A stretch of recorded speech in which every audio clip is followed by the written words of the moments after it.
Je voudrais parler avant de terminer un peu de ta stratégie de contenu parce que tu parles d'avoir beaucoup de choses à faire, mais j'ai aussi remarqué que tu as du contenu séparé sur plusieurs canaux. Bon, t'as le Mhm. blog WP Marmite, mais on a vu que c'était pas trop toi qui l'écrivais. Mais du coup, tu crées aussi une chaîne YouTube pour WP Marmite et tu as aussi une chaîne YouTube perso à ton propre nom. Ouais. Parle-moi un peu de cette stratégie, notamment on comprend assez bien à quoi sert la chaîne WP Marmite qui fait aussi du contenu sur WordPress. Parle-moi un peu du contenu de cette chaîne perso et pourquoi est-ce que tu t'es rajouté cet élément-là en plus et qu'est-ce que toi tu cherches à en tirer. Bah, si tu veux, à la base, là, je l'ai conçu vraiment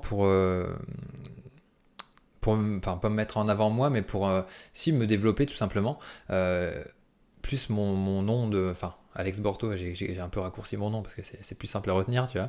Mais pour vraiment me créer enfin, faire en sorte que mon nom devienne une marque et me développer, me gagner en influence, tu vois. Pour, voilà, je sais pas ce de quoi l'avenir sera fait. Peut-être que Hmm. WP Marmite, bon, pour l'instant, c'est pas du tout ce que j'envisage, mais si quelqu'un un jour décide de me le racheter, j'en sais rien, Hmm. qu'est-ce que je vais faire, tu vois. Et donc, j'ai envie de Ouais. me construire quelque chose qui soit vraiment lié à moi. Et du coup, bah, partager un petit peu mon aventure entrepreneuriale donc avec mes débriefs que je fais tous les mois. Et puis, bah, j'essaye de partager des vidéos un petit peu aussi qui soient un petit peu plus opérationnelles, en mode, bah voilà, je te partage mes process, je te partage un bouquin que j'aurais pu lire, ou enfin, vraiment un petit peu, vraiment partager un petit peu mon parcours comme ça au fur et à mesure. J'ai partagé par exemple mon process de recrutement.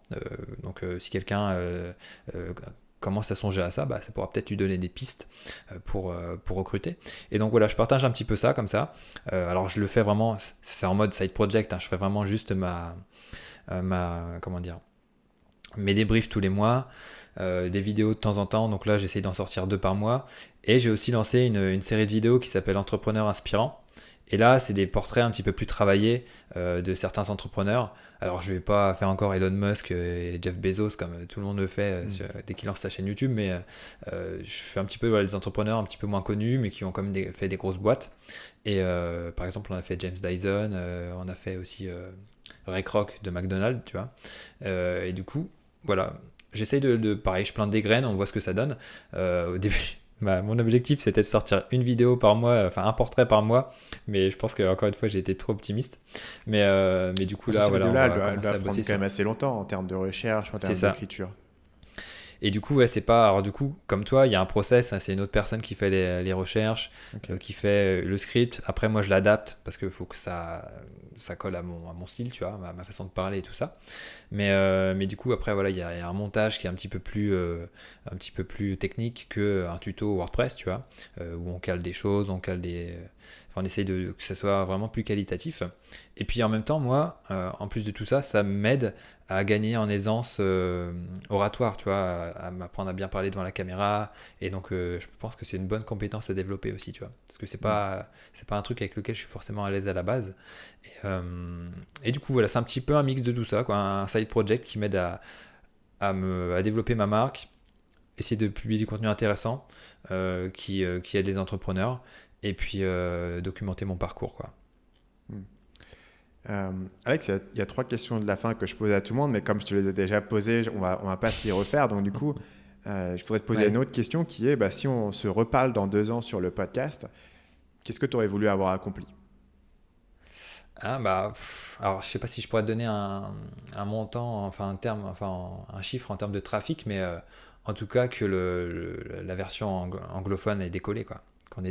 Qu'on soit devenu vraiment un acteur, je vais pas te dire dans le top 10 ou enfin il y en a. Ouais, si, allez, on va dire le top 10.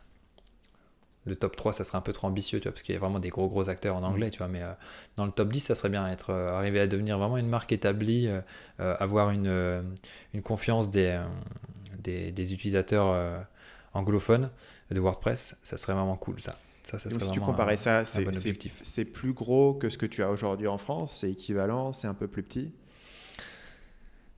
Allez, 2 ans, parce que là, du coup, je me dis en un an, ça serait bien si on arrive à être viable, enfin, du coup, à avoir des revenus Ouais. d'affiliation qui financent le CDI de Cynthia. Donc, en 2 ans. Après, le truc, c'est que comme tu dis, c'est un effet boule de neige, donc c'est dur de se Hmm. dire, est-ce que la boule de neige aura grossi? Est-ce qu'on aura peut-être atteint l'équivalent français? Est-ce qu'on aura doublé? J'en sais rien, tu vois. Hmm. Donc, Parce qu'aujourd'hui, sur la France, pour donner un ordre d'idée en termes de trafic, c'est environ 100 000 visites par mois. Ouais, alors là, ça a baissé parce que ça a baissé pendant l'été, mais ouais, on va tourner entre 80 000 et 110 000, 120 000, quoi. Hmm. Ça oscille un Donc, petit peu. et aujourd'hui, sur le côté anglophone, j'ai regardé, tu es environ à 6% de ça, quoi, 6-7%. Donc, Ouais, c'est on un est ordre de vraiment. grandeur plus Ouais, c'est petit. ça. Ouais. Ouais. Euh, mais du coup, Donc je effectivement, pense que si on arrive à égalité, ça serait déjà bien. si tu peux faire égalité, c'est un joli Mm. fois 13 sur ce chiffre-là. Ok. Sachant que le marché anglophone, enfin, je me dis qu'il est bien 10 fois plus gros que le français, quoi. Ouais, Donc ouais. il y a Que si moyen, tu as quoi. 100 000 visites sur le marché anglophone, il y a beaucoup plus de potentiel de croissance que 100 000 visites sur le marché français. Exactement, ouais. Parce que nous, Ouais. on est déjà positionné sur pas mal de requêtes. Ouais. Bon, il y en a d'autres encore à creuser, hein, bien sûr, mais il y a toujours des idées d'articles. Là, on a une liste longue comme le bras d'articles à rédiger, mais je pense que voilà, en les traduisant en anglais, si on arrive à bien se positionner, il y a moyen que ça fasse qu'on arrive à devenir beaucoup, beaucoup plus gros, quoi. Ce qui permettra de lancer d'autres projets derrière. Mm. J'ai plein d'idées aussi, mais j'essaye de me freiner pour pas les faire tout de suite parce qu'il Excellent. y a déjà des choses à faire, des choses à terminer, quoi. Ouais. Écoute, moi je vais Ah ouais, suivre vas-y, ça quoi.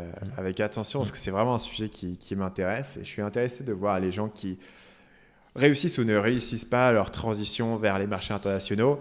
Et souvent, j'ai vraiment l'impression qu'il y a une vraie différence d'implication entre les gens qui font bah, je vais juste payer quelqu'un pour traduire et ça va marcher tout seul, et les gens qui vont se dire ok, ça va être un truc qui va être à terme beaucoup plus gros que mon business en France, donc je vais mettre les moyens. Et toi, tu es clairement dans Et la le deuxième truc, c'est catégorie.